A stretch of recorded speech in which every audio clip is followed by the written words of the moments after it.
사도행전 15장에서 사도들의 회의가 열린 후에 바울 일행의 전도 여행이 계속해서 이어지고 있습니다. 16장에서는 빌립보 교회가 어떻게 세워졌는지에 대한 과정이 그려져 있고요.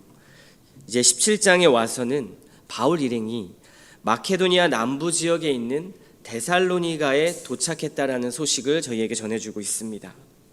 여기서도 바울은 전도를 시작하는데요.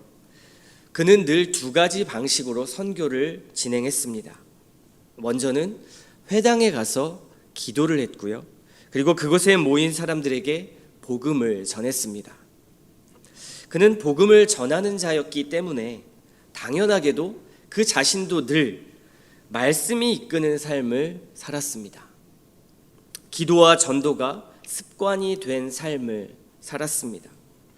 이것이 되지 않으면 사실 말씀을 전할 수 있는 그 삶을 살 수 없기 때문에 늘 하나님의 말씀을 듣고 그 말씀을 가지고 기도하고 또 그 기도한 말씀을 가지고 다른 사람에게 선포하는 그러한 삶을 살았던 것입니다. 그에겐 이것이 습관이었고 당연한 삶이었습니다. 저와 여러분에겐 어떠한 습관이 있으십니까? 그리스도인이고 제자라고 하나님 앞에 우리가 칭함을 받았는데 우리는 우리의 삶을 무엇으로 지탱하고 어떠한 습관을 가지고 그 말씀 앞에 살아가고 있습니까? 우리는 삶의 수많은 일들을 만날 것입니다. 선택과 결정을 해야 하고요. 어떠한 문제에 직면했을 때를 한번 생각을 해보십시오. 그 문제를 푸는 방식, 그리고 그 문제를 접근하는 나의 자세, 어떠십니까?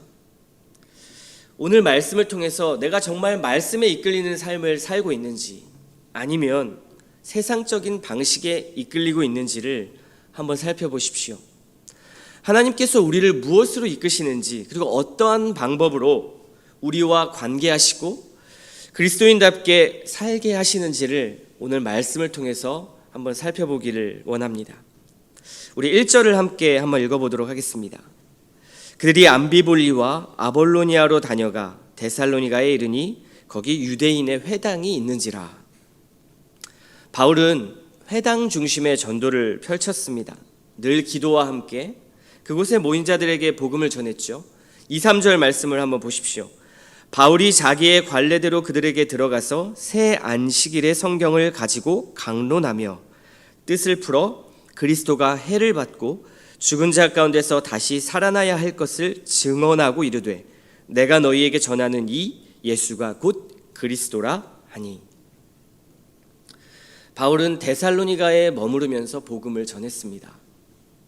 여기서 새 안식일이란 표현은 3주라는 표현이 될 수도 있고요. 또는 얼마 동안이란 어떤 기간으로 해석을 할 수도 있습니다. 그런데 이것보다 더 중요한 핵심은 바울이 회당에서 성경을 강론했다라는 것입니다. 하나님의 말씀을 그 의미를 뜻을 풀어서 전했다라는 것에 핵심이 있습니다. 예수 그리스도가 누구이시고 그의 고난과 죽음 그리고 부활에 대해서 그들에게 말씀을 풀어 강해했다는 것입니다. 그런데 어떠한 일이 일어났습니까? 4절 이하를 보면 적지 않은 무리들이 바울과 실라를 따르게 되는 일이 일어납니다. 하지만 5절에 보면 또 한 가지 사건이 일어나죠. 그러나 유대인들은 시기하여 하나님의 말씀을 풀어진 말씀을 들었고 그 말씀이 이제는 바울과 실라 즉 예수님의 말씀을 따르게 만들었는데 유대인들은 그것을 시기했다라고 말씀합니다. 그리고 그들을 끌어내서 나중에 이하의 말씀을 보면 잡아내려고 사람들이 혈안이 되는 것을 볼 수 있습니다.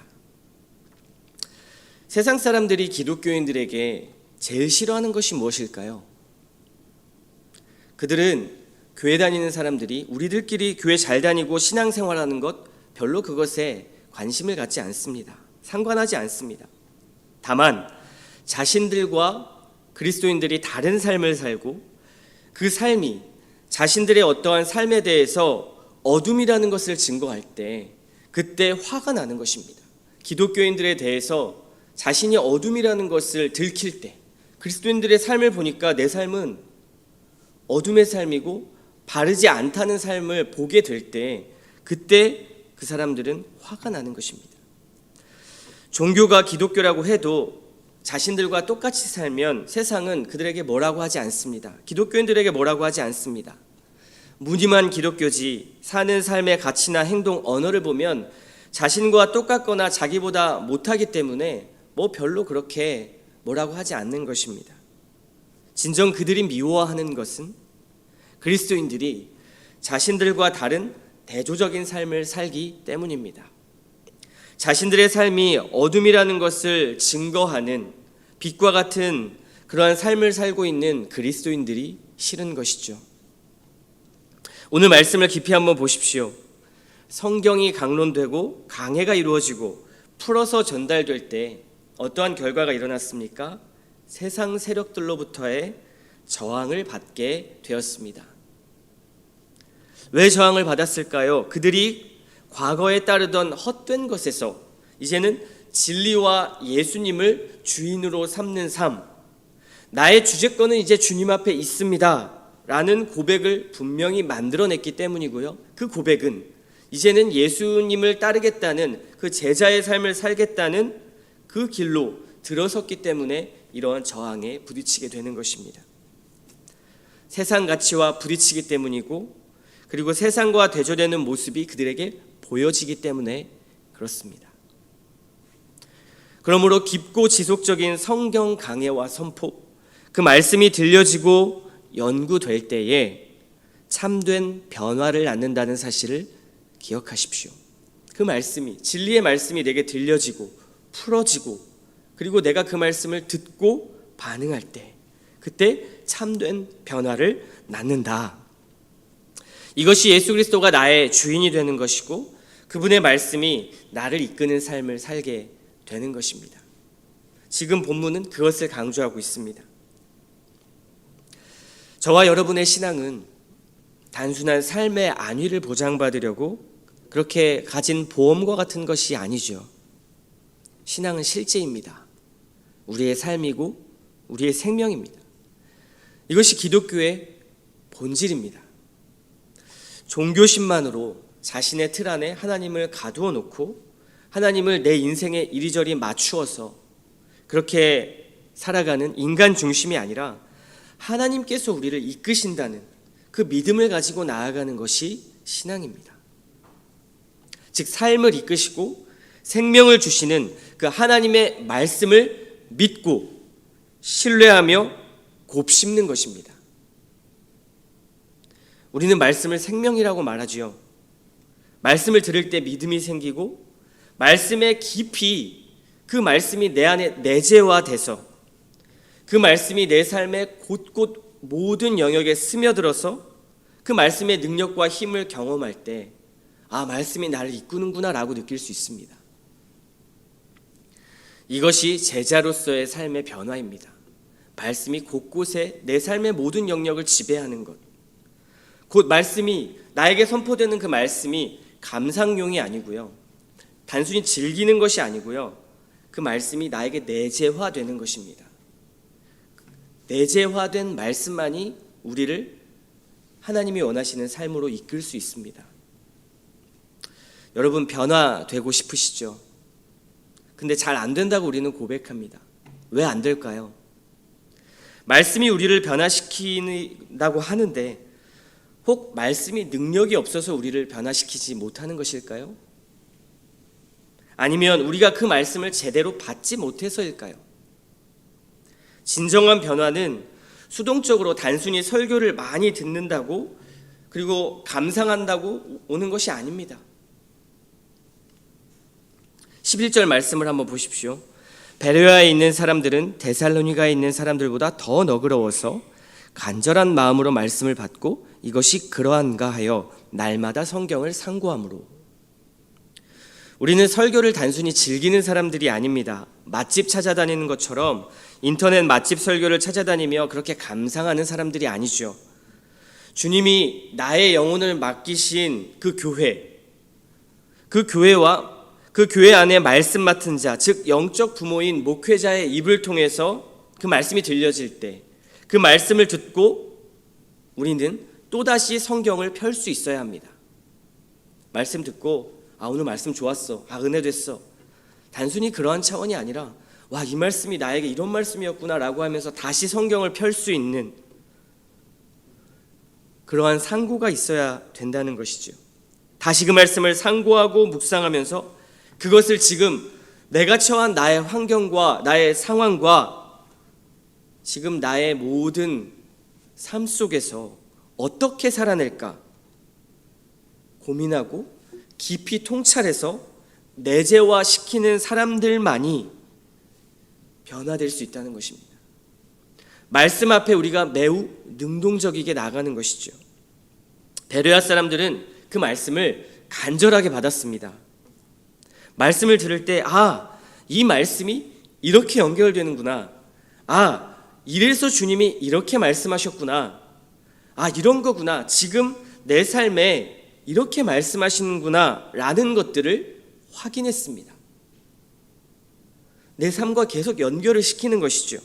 이것을 확인한다라는 말은 어떤 성경의 확신과 말씀의 정확성을 말하는 것이지 오히려 성경을 보면서 다른 말씀을 평가하고 비판하는 태도가 아니라는 것을 주의하십시오. 성경을 보면서 그 말씀 들은 것을 가지고 깊이 내 존재를 다시 한번 확인하고 내 삶을 돌아보고 나와 연결된 타인과의 관계를 다시 한번 그 말씀에 비추어서 고민하고 묵상하고 상고했다는 것입니다. 그 말씀을 나에게 내재화시키려고 묻어난 애를 쓰는 것이죠. 사랑하는 성도 여러분, 베레아 사람들처럼 말씀을 간절한 마음으로 받기를 바랍니다. 그 말씀이 과연 그러한가 성경을 다시 펴서 확인해 보시고 묵상하고 고민하고 상고하는 태도가 나에게 있는지를 다시 한번 돌아보십시오. 그렇지 않으면 설교는 감상용이 될 수밖에 없습니다. 실제로 그렇지 않습니까? 말씀 듣고 일주일 동안 그 말씀을 묵상하는 사람이 얼마나 있겠습니까? 말씀 듣고 1시간이면 그 말씀을 다 잊지요. 다시 성경을 펴지 않기 때문입니다. 그 말씀을 가지고 내 삶에 내재화하려고 애를 쓰지 않기 때문입니다. 이런 과정들이 있을 때 말씀의 가르침이 분명하게 자신의 신념과 생각 그리고 나의 삶과 나의 욕구와 부딪히는 지점을 발견하게 될 것입니다. 그리스도인이라면 분명히 발견할 것입니다. 그 말씀을 깊이 놓고 고민하고 묵상하는데 부딪히는 지점이 없다. 이것은 신앙에 상당한 문제가 있는 것입니다. 그때 그 말씀에 정직하게 반응하는 자들은 소요리 문답반의 어떤 자매의 표현을 빌리자면 말씀이 뼈를 때려서 너무 괴롭다라는 고백을 했습니다. 그런 고백을 할 수 있겠죠. 말씀의 빛이 너무 나를 환하게 비춰서 추한 모습을 드러내니까 주님 앞에 도저히 무릎 꿇지 않고서는 견딜 수 없는 상태가 되는 것입니다. 하지만 들려지는 말씀, 내게 주어지는 말씀이 단순히 자신의 신념, 자신의 생각을 뒷받침해주고 자기의 생각을 격려해주는 차원으로 그 말씀을 대한다면 절대로 변화의 자리까지 나가지 않을 것입니다. 설교는 나의 생각을 지지해주고 동의해주는 것밖에 되지 않는 것이죠. 이미 이분법적으로 나에게 맞는 말씀, 맞지 않는 말씀을 딱 갈라놓고 듣는 것입니다. 그래서 디모데후서 3장 7절에는 이렇게 말씀하죠. 항상 너희가 배우지만 끝내 진리의 지식에 이를 수 없다. 이런 자들은 교회를 오래 다니고 배울수록 더 완고해집니다. 더 굳어진 신앙을 가질 수밖에 없습니다. 변화되지 않기 때문입니다. 말씀은 객관적인 진리입니다. 변하지 않는 진리입니다. 우리는 우리의 신념으로 그 진리를 흔들거나 바꾸거나 훼손할 수 없습니다. 주관적인 나의 삶이 이런 객관적인 진리 앞에 굴복하고 무릎을 꿇는 것입니다. 그때 우리는 변화될 수 있습니다.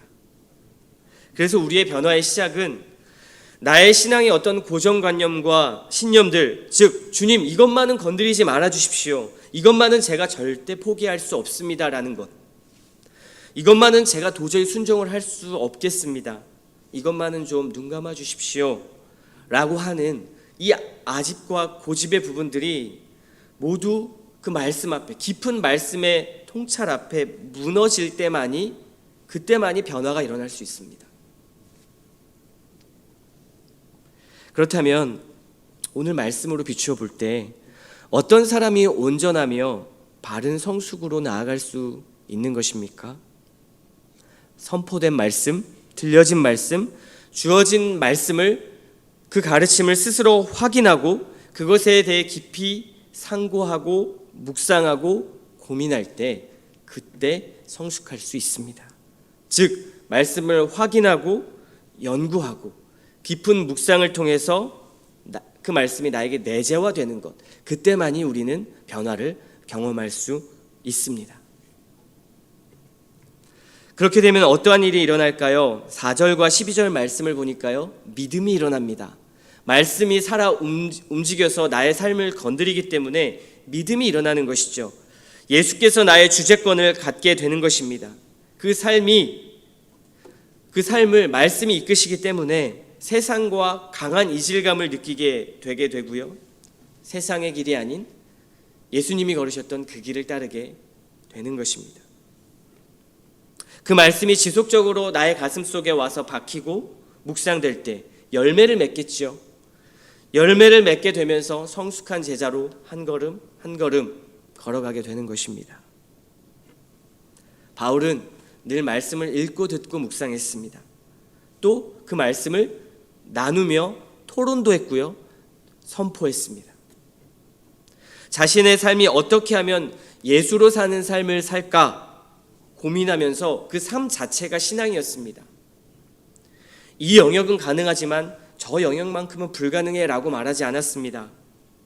말씀을 깊이 상고할수록 불가능해지는 것이 아니라 오히려 가능해진다라는 사실을 바울은 깨달았습니다. 그래서 더 깊은 곳으로, 더 힘들고 복음이 필요한 곳으로 그는 고난을 받으면서도 발걸음을 뗄 수 있었습니다. 어떻게 이럴 수 있었을까요? 말씀이 이끌었기 때문입니다. 말씀이 자신의 삶에 내재화되었고 그 말씀이 삶이었기 때문입니다. 여러분, 이처럼 말씀을 들을 때 간절하게 받으십시오. 진리를, 하나님이 주신 말씀을 하나의 정보를 쌓는다고 생각하면서 가벼이 들어서 안 됩니다. 저는 말씀이 뼈를 때린다는 이 표현이 참 와닿았습니다. 죄인인 내가 어찌 진리의 빛 앞에서 아프지 않을 수 있을까요? 어찌 그 진리의 말씀이 나를 보호하고 구원해 주신다라고 말하는데 무덤덤할 수 있을까요? 이런 오류는 단지 말씀을 감상하는 데 그치기 때문입니다. 말씀의 자리에 있는다고 해서 그 말씀이 살아 움직이지 않습니다. 그 말씀을 간절하게 받고 그 말씀을 내 삶에 깊이 연결시켜야 합니다. 오늘 말씀 11절처럼 정말 그러한가 성경을 가지고 씨름해야 합니다. 깊이 고민하십시오. 자신의 존재를 보고 말씀 앞에 자신의 환경을 다시 한번 보고 나와 연결된 타인과의 관계를 비추어 보십시오. 말씀을 가지고 교정할 일이 너무 많습니다. 근데 여러분이 고민하지 않기 때문에 여러분의 삶에 교정할 일이 별로 없는 것이죠. 이렇게 사는 게 그냥 좋은 것입니다. 그런데 오늘 말씀을 보니 깊이 말씀을 간절하게 받고 깊이 그 말씀을 상고할 때 믿음이 일어나는 것을 볼 수 있습니다. 말씀으로부터 힘을 얻고요, 말씀으로부터 내 삶이 이끌림을 받습니다. 이것은 주님 앞에서 매우 수동적인 일입니다. 말씀의 이끌림을 받기 때문이죠. 그러나 세상 앞에선 우리는 능동적인 사람이 되는 것입니다. 그 누구보다도 능동적인 사람이 되는 것입니다. 말씀은 그러한 힘이 있습니다. 여러분, 육적 건강을 위해서 운동하는 습관은 우리가 매우 노력하지 않습니까? 그런데 영적 생명을 위해서 갖는 습관들, 이것들은 경시하고 무시해서는 안 됩니다. 육적 안녕을 위해서 자기 개발을 공부하지요. 유튜브 정보 수집에는 심혈을 기울입니다. 물질을 얻는 일엔 자신의 모든 에너지와 시간을 쏟습니다.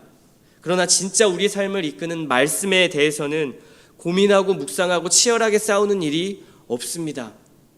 어떻게 그리스도인으로, 어떻게 말씀으로 살아가시겠습니까? 불가능합니다. 오늘 말씀 통해서 말씀에 이끌리는 삶이 무엇인지를 다시 한번 고민했으면 좋겠습니다. 그리고 내 삶과 말씀과 어디까지 연결되어 있는지를 확인해 보십시오. 다른 건 다 연결되어 있는데 이웃과의 관계가 연결이 안 돼 있다. 그렇다면 그것을 깊이 묵상하시고 하나님 앞에 기도하십시오. 말씀을 가지고 기도하십시오. 하나님, 저는 이 부분이 안 됩니다. 이러한 것들을 발견해내는 과정이 없으면 말씀이 절대 우리 안에 내재화되지 않습니다. 선포된 말씀은 하루도 가지 않습니다. 길어야 30분이겠죠. 어떤 분은 문을 나서면 잃어버린다고 그렇게 말씀하는 분도 계십니다. 그렇지 않습니다. 말씀의 능력은 우리의 삶 모든 것을 변화시킬 수 있습니다. 말씀을 붙잡고 기도하십시오. 말씀이 내재화되면 할 일들이 생각날 것입니다. 말씀이 내재화되면 여러분에게 에너지가 생길 것이고요. 내가 왜 그리스도인으로 이렇게 신앙생활을 해야 하는가에 대한 목적이 생길 것이고요. 여러분의 삶의 모든 방향이 다시 한번 재정비될 것입니다. 그래서 이렇게 기도해 주십시오. 교회에서는 목회자를 통해서 깊이 있는 강해가 선포되게 하여 주시옵소서. 그리스도를 드러내는 진리의 말씀이 우리 교회 강단에서 선포되게 하여 주십시오라고 여러분이 먼저 기도해 주셔야 합니다. 그리고 듣는 자들은 그 말씀이 자신에게 감상용으로 듣는 것이 아니라 내재화되게 해달라고, 내 말씀의 삶이 되게 해달라고 그렇게 기도해 주십시오. 내재화된 말씀만이 능력이고 내재화된 말씀만이 여러분의 변화의 열쇠입니다. 오늘 이 아침에도 이렇게 하나님 앞에 간구하는 저와 여러분 되시기를 축복합니다.